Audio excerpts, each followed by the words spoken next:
सहनाववतु सहनौ भुनक्तु सह वीर्यं करवावहै तेजस्विनावधीतमस्तु मा विद्विषावहै। ॐ शान्ति शान्ति शान्तिः। ॐ वागीशाद्या सुमनसः सर्वार्थानामुपक्रमे यन्नत्वा कृतकृत्याः स्युः तन्नमामि गजाननम्।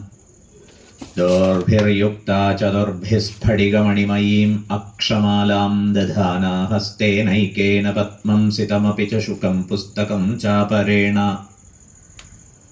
भासा कुन्देन्दुशङ्खस्फटिकमणिनिभा भासमाना समाना सा मे वाग्देवतेयं निवसतु वदने सर्वदा सुप्रसन्ना।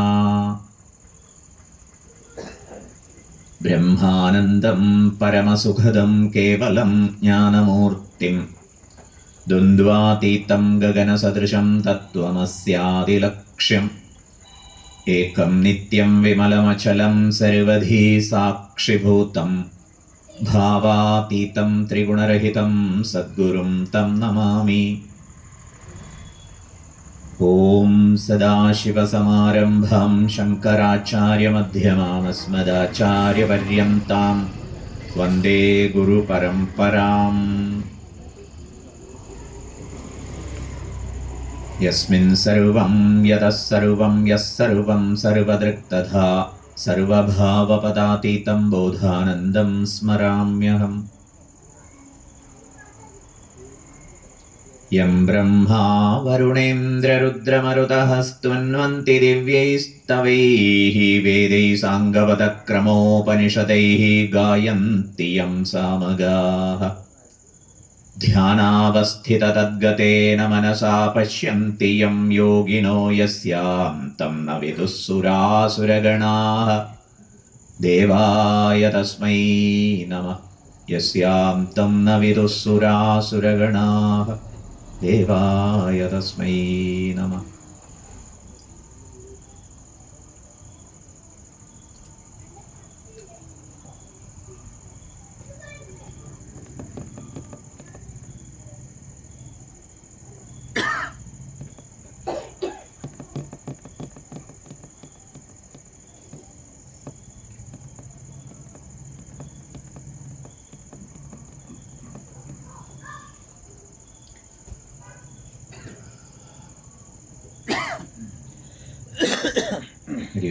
ആദ്യം തന്നെ ഒരു റിക്വസ്റ്റ് നടത്തട്ടെ. ഒഴിഞ്ഞിരിക്കുന്ന ചെയറുകളിലേക്ക് കയറിയിരിക്കാമോ? യെസ്, മുന്നോട്ടേക്ക്.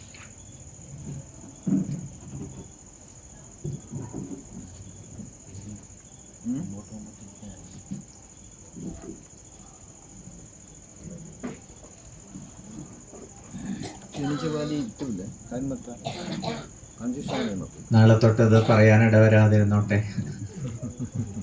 ഇതാണ് മാറ്റിയിട്ടുള്ളത്.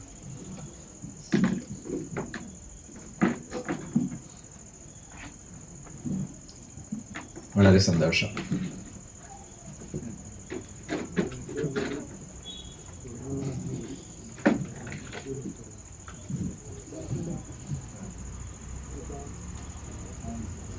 അർജുനൻ ദ്വാരകാധീശനെ കാണാൻ ചെന്ന ഒരു സന്ദർഭം പറഞ്ഞുകൊണ്ട് ആരംഭിക്കട്ടെ. ഈ കാര്യം എല്ലാവർക്കും അറിയുന്നതാണ്. അർജുനൻ അവിടെ ചെല്ലുമ്പോഴേക്കും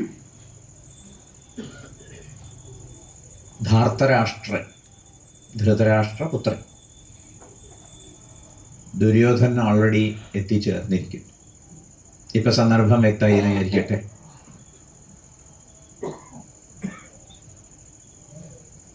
ദ്വാരകാധീശൻ എന്നാണ് ഭഗവാനെ വിശേഷിപ്പിക്കുക, ശ്രീകൃഷ്ണ ഭഗവാനെ. അക്ഷരാർത്ഥത്തിൽ രാജാവല്ല, പക്ഷേ അവിടുത്തെ കാര്യങ്ങളൊക്കെ ഭഗവാനാണ് നോക്കുന്നത്.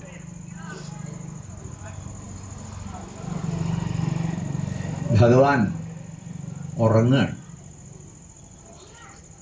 ഭക്തർ പറയും കണ്ണൻ കള്ള ഉറക്കം നടിക്കുകയാണ്.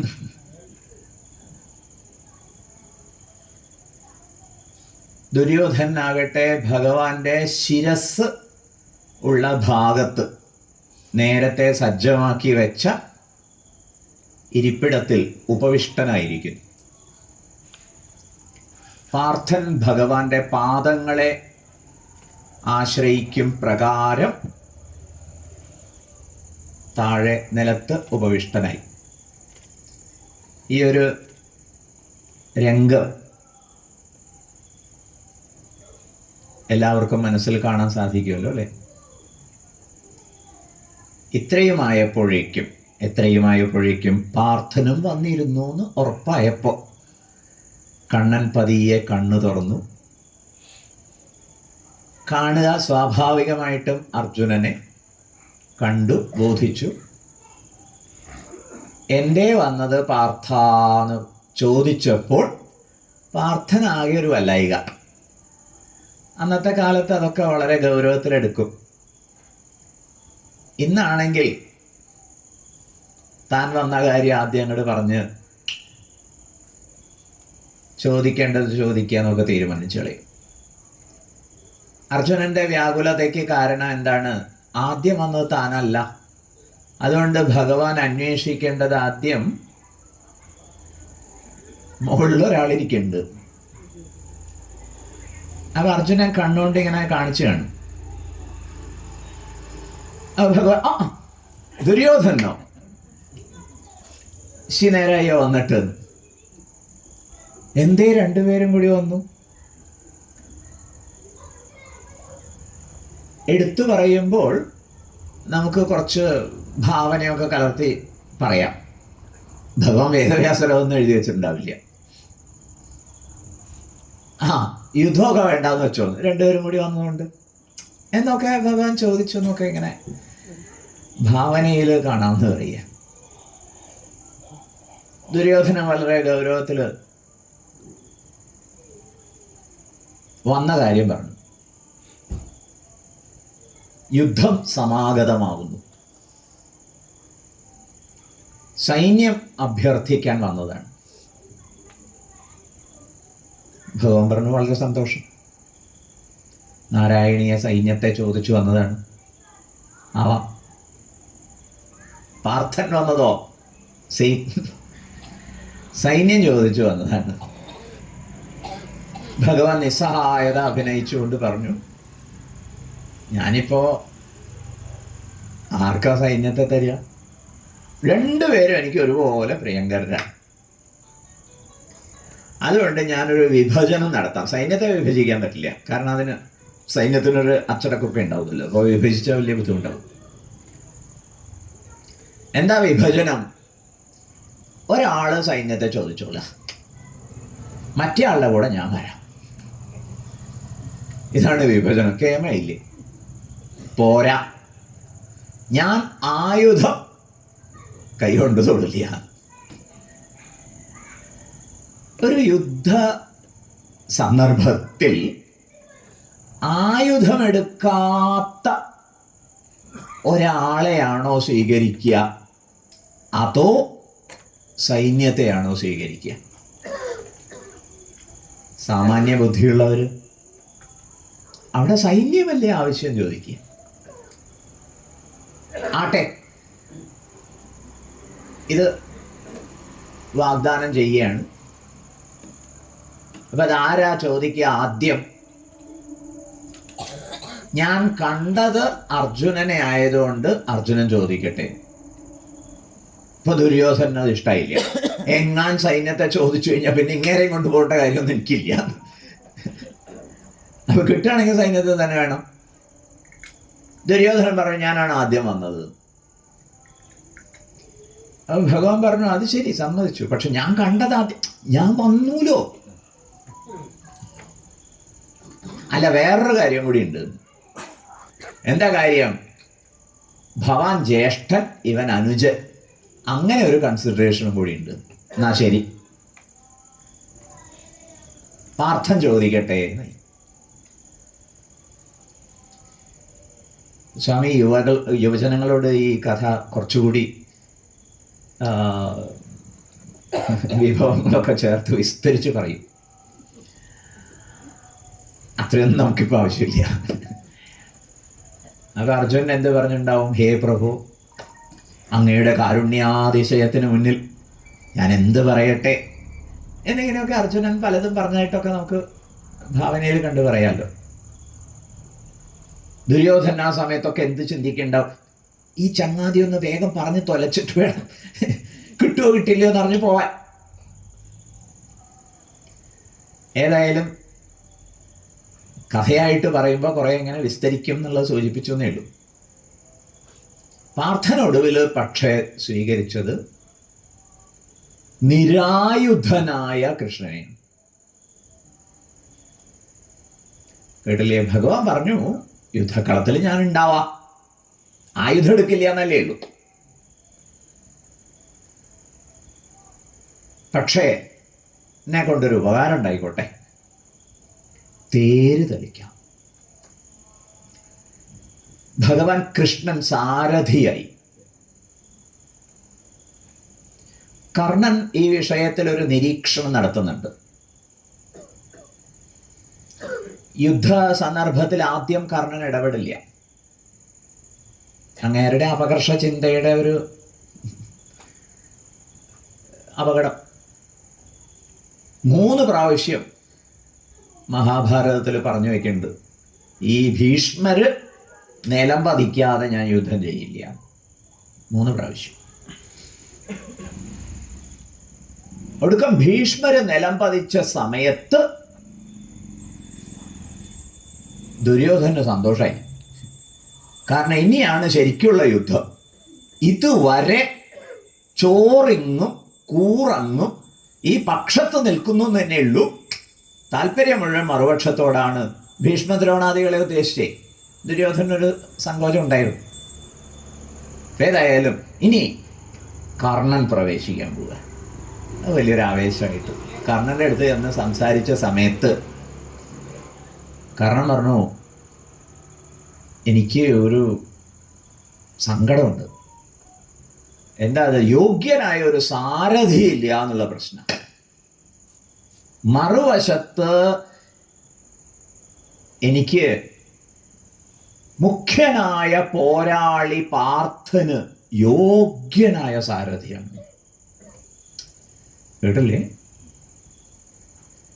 തേര് തെളിക്കേണ്ട വിധം നന്നായിട്ടറിയാം. പറ്റിയ ഒരാളെ എനിക്കില്ലല്ലോ എന്നുള്ള സങ്കടം. ദുര്യോധനൻ അത് പരിഹരിക്കുന്നൊക്കെ ഉണ്ട്. അതൊക്കെ വേറൊരു ഗംഭീര വിഷയമാണ്. നമുക്ക് തിരിച്ചു വരാം. പാർത്ഥന്റെ തിരഞ്ഞെടുപ്പ്. പാർത്ഥന്റെ തിരഞ്ഞെടുപ്പ്. നിങ്ങളൊക്കെ ആരെയാണോ തിരഞ്ഞെടുത്തത്? സുരേഷ് ജി നിന്നിരുന്നു അല്ലേ? കിട്ടിയോ? വോട്ട് കിട്ടിയോ? തർക്കമില്ല.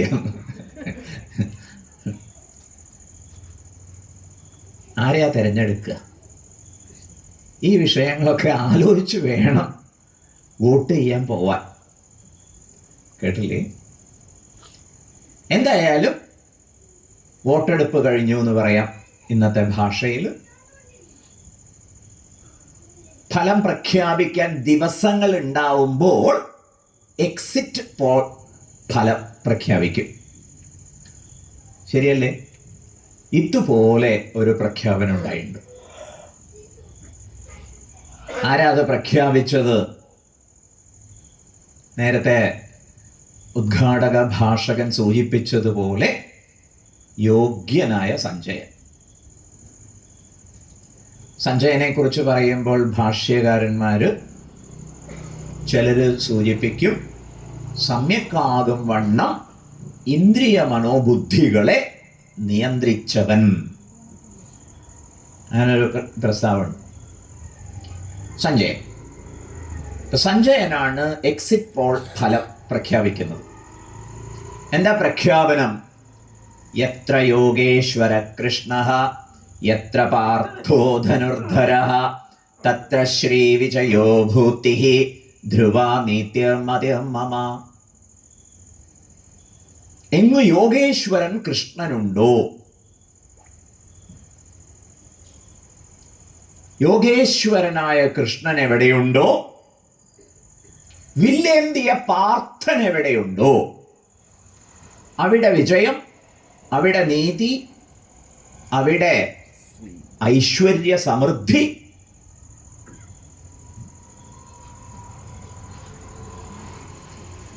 അവിടെ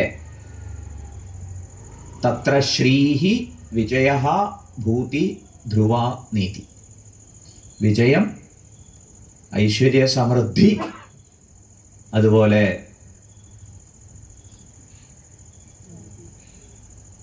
സമ്പദ് സമൃദ്ധി, ഇളകാത്ത നീതി. വാസ്തവത്തിൽ ജീവിതത്തിൽ ഓരോരുത്തരും ഈ 4 കാര്യങ്ങളാണ് തേടുന്നത്. ഇത് സംഭവിക്കുമെന്ന് കൃഷ്ണാർജുന സംയോഗത്തെ സംബന്ധിച്ച് സഞ്ജയന്റെ നിരീക്ഷണം. ഇതാണ് നാം ഉൾക്കൊള്ളേണ്ട പാഠം. സമാരാധ്യനായ രംഗനാഥാനന്ദ സ്വാമിജി മഹാരാജ് അദ്ദേഹത്തിൻ്റെ ഭഗവത്ഗീത ചിന്തനത്തിൽ വരിഷ്ഠദർശനവും കർമ്മകുശലതയും ചേരുന്നതിനെ കുറിച്ച് സൂചിപ്പിക്കുന്നു. ഇവിടെ വരിഷ്ഠദർശനത്തെയാണ് കൃഷ്ണൻ പ്രതിനിധാനം ചെയ്യുന്നത്, കർമ്മകുശലതയെയാണ് വില്ലേന്തിയ പാർത്ഥൻ പ്രതിനിധാനം ചെയ്യുന്നത്. അവിടെ വിജയം, അവിടെ നീതി, അവിടെ ഐശ്വര്യം, അവിടെ സമൃദ്ധി. ഇത് 4 വേണമെങ്കിൽ നാം എന്തു ചെയ്യണമെന്ന ചോദ്യത്തിനുള്ള ഉത്തരമാണ് പറഞ്ഞത്. നാം എന്തു വേണം? കൃഷ്ണാർജുനന്മാരെ നമ്മിൽ യോജിപ്പിക്കണം. ഇതെങ്ങനെയാണ് പ്രായോഗികമായി സാധിക്കുക? അക്കാര്യം നമുക്ക് ക്രമത്തിൽ അന്വേഷിക്കാം. ഏതായാലും അർജുനന്റെ തിരഞ്ഞെടുപ്പിനെ നമുക്ക് അഭിനന്ദിക്കാം. സൈന്യത്തെ വേണമോ, കൃഷ്ണനെ വേണമോ, നിരായുധ കൃഷ്ണനെ വേണമോ എന്ന ചോദ്യത്തിന് സൈന്യം വേണ്ടെന്ന് വെച്ചു, കൃഷ്ണനെ സ്വീകരിച്ചു. കഠോപനിഷത്തിൽ ശ്രേയശ്ച പ്രേയശ്ച മനുഷ്യമേതഃ തൗ സംപരീക്ത്യ വിവിനക്തി ധീരഃ ശ്രേയോ ഹി ധീരോഭിപ്രേയസോ വൃണീതേ പ്രേയോ മന്ദോ യോഗക്ഷേമാത് വൃണീതേ എന്നൊരു മന്ത്രമുണ്ട്.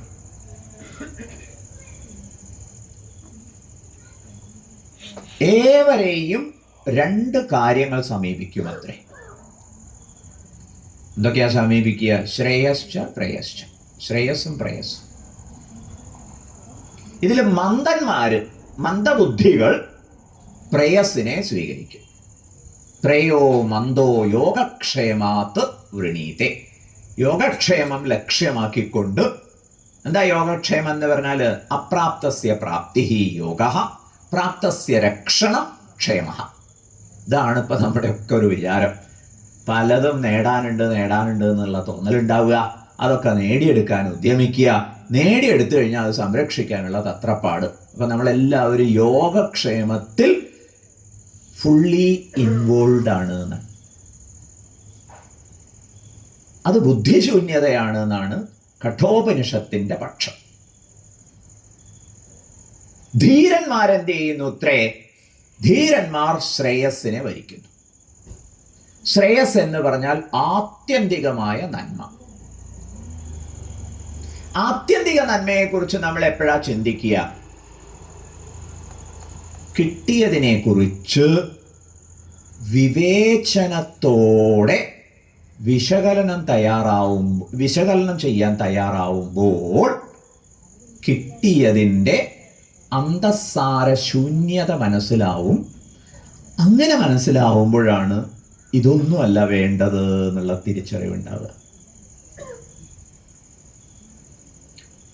ആവർത്തിക്കട്ടെ, കിട്ടിയതിനെ സംബന്ധിച്ച്, നേടിയതിനെ സംബന്ധിച്ച്, അനുഭവങ്ങളെ സംബന്ധിച്ച് വിവേകപൂർവകം വിചാരം ചെയ്യാൻ ഉദ്യമിക്കുമ്പോൾ നേടിയെടുത്തതിൻ്റെ, അനുഭവിക്കുന്നതിൻ്റെയൊക്കെ നിസ്സാരത മനസ്സിലാവും.